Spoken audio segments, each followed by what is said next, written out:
4-2 Tigers, and it's Robert Fick against KC closer Jeff Montgomery in the bottom of the 8th. Here comes the pitch from Montgomery, and Fick swings, and it's a long fly ball! Home run! Home run, a grand slam for Robert Fick in the bottom of the 8th inning at Tiger Stadium, and the crowd is going nuts. Here he comes around second base, Robert Fick, spoiling Jeff Montgomery. He had said in the paper he wanted to make the last out. Not going to be able to, at least not against Tiger catcher Robert Fick, and the flash bulbs are popping here. Trying to make it a grand finale at the old ball yard. 8-2 Tigers after the Fick grand slam. Here we go again.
Ernie Harwell Park, the unofficially named, illegally crafted baseball diamond in the footprint of Tiger Stadium.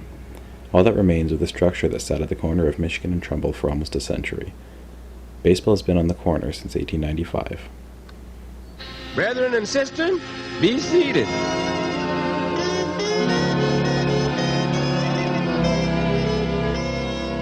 Gather round me, everybody, gather round me while I preach some, feel a sermon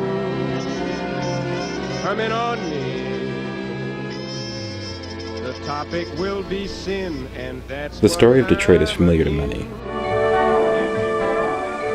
Frequently called the most cosmopolitan city of the Midwest, Detroit today stands at the threshold of a bright new future, one rich with the promise of fulfillment.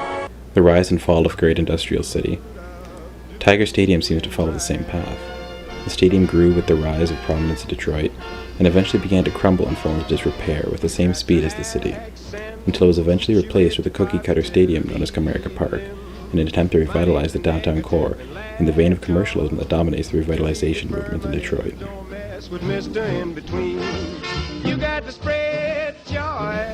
One of the most heated preservation conflicts in Detroit's history was over a site that was itself born out of another preservation conflict.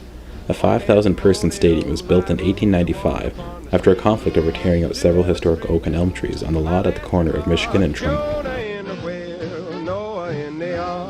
When the Detroit Tigers entered the American League in 1901, a series of expansions on the existing stadium began to take place under owners Bennett, Navin, and Briggs, until finally in 1938 it reached the basic structure that stood until the 21st century, seating 53,000 patrons. To the affirmative, don't mess with Mr. In Between. No, don't mess with Mr. In Between.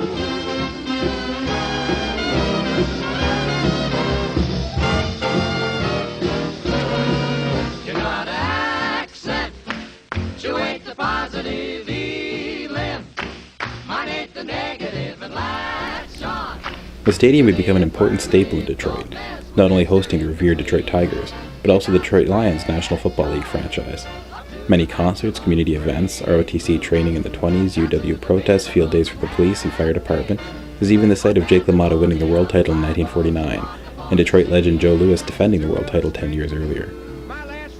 Tiger Stadium became an important symbol for Detroit, and the team that it housed it as well. Ernie Harwell, legendary announcer for the Detroit Tigers through a good part of the 20th century, saw the Tigers as a unifying force after the riots in 1967.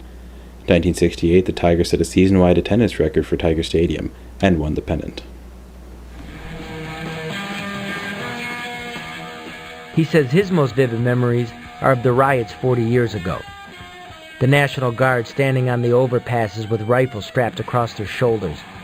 There was a run on handguns. The whites left for the suburbs, the factories followed them, and today Detroit struggles for a reason to be. Harwell says it's rare that the cliché is true that a city rallies behind its team. But in 1968, the Tigers made a run for the world title, and the city did rally. In a town where blacks and whites don't always get along, Tiger Stadium was like Grandpa's house, where bickering cousins put aside their differences, listened to Ernie, and came together as people. It's over his head for the hit. Cash is rounding third. He scores. Willie Horton rounding third. He scores. Northup goes into third base. Detroit leads.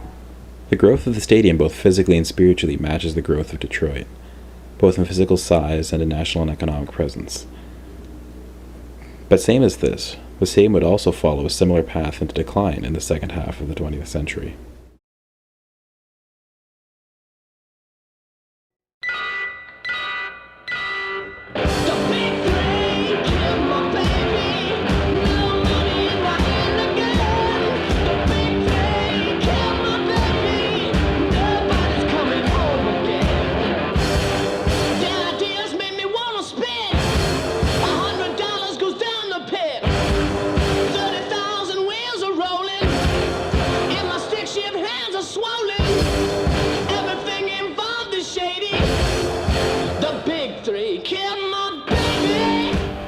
As Detroit grew, it began to change. The white flight that drained the richest members of the population of Detroit into the suburbs was one of the first and most detrimental events to happen to the city. This movement was initially seen as a positive, but hindsight says otherwise. A perfect example of the effect of the white flight on Detroit can be seen with the J.L. Hudson Company. They opened the very first suburban shopping mall, and that year their flagship store in downtown Detroit posted its first ever losses. The J.L. Hudson building was eventually demolished only a year before Tiger Stadium would be vacated by the Tigers.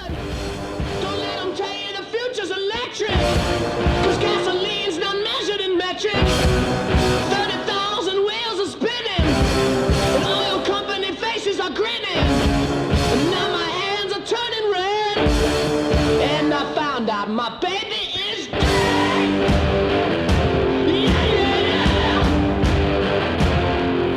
Similar impacts were felt in the rest of Detroit, and that includes Tiger Stadium, in the storied neighborhood of Corktown. In 1951, the Edsel Ford Expressway rendered Michigan Avenue obsolete, and the closing of the last streetcar line in 1955 made getting to Corktown that much more difficult. For residents that could not afford cars, Tiger Stadium became a far rarer place to visit. The stadium was also not seen for a very long time as a place where blacks were fully accepted. Owner Walter Briggs prided himself on his attempts to build an all-white team, and believed he could win the pennant without any players of different complexion. This cut the Tigers off from Detroit's fastest-growing population. The Tigers remained segregated for years despite the rising tide of African-American players, and especially the rising African-American population in the city they represented. The team did not officially integrate until 1958.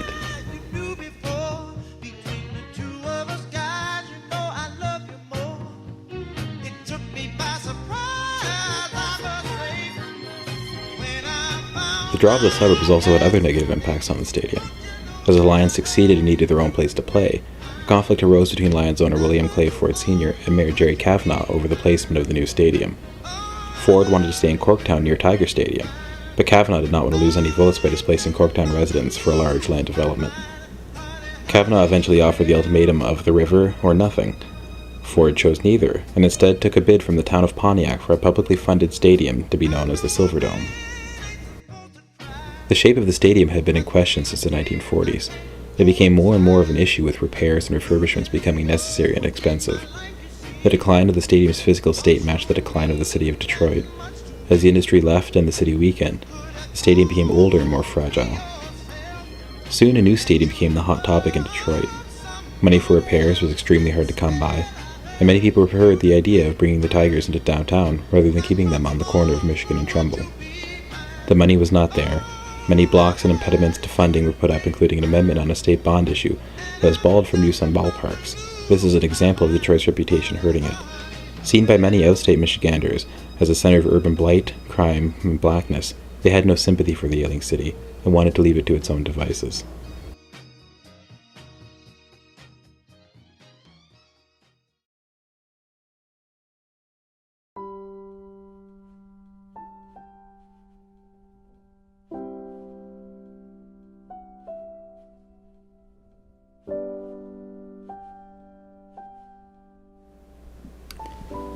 The symbolic importance of this building is possibly most clear in the long debate over whether to keep the stadium or not after the Tigers eventually abandoned it.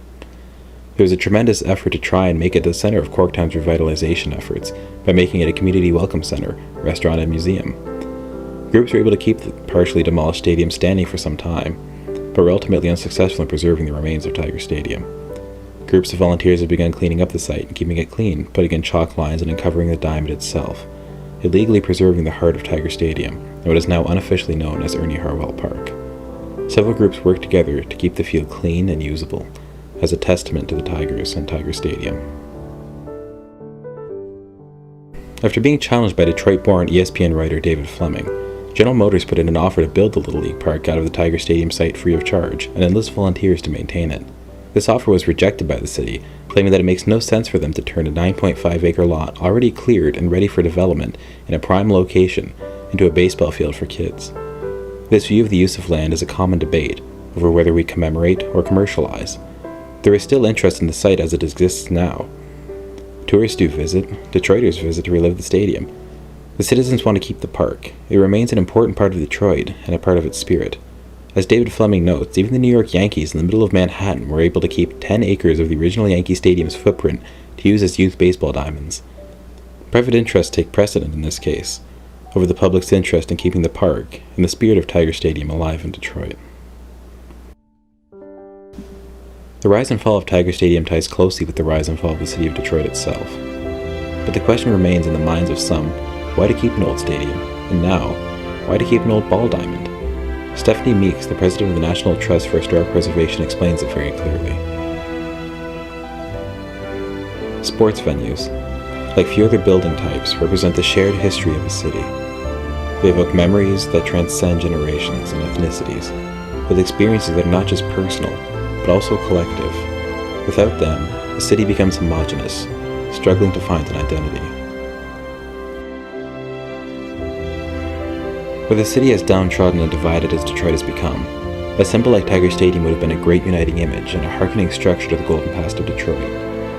Its structure would have stood as a reminder of when Detroit was great and when it was powerful, when it was strong and when it was important. And it would be a great reminder of what Detroit could become again,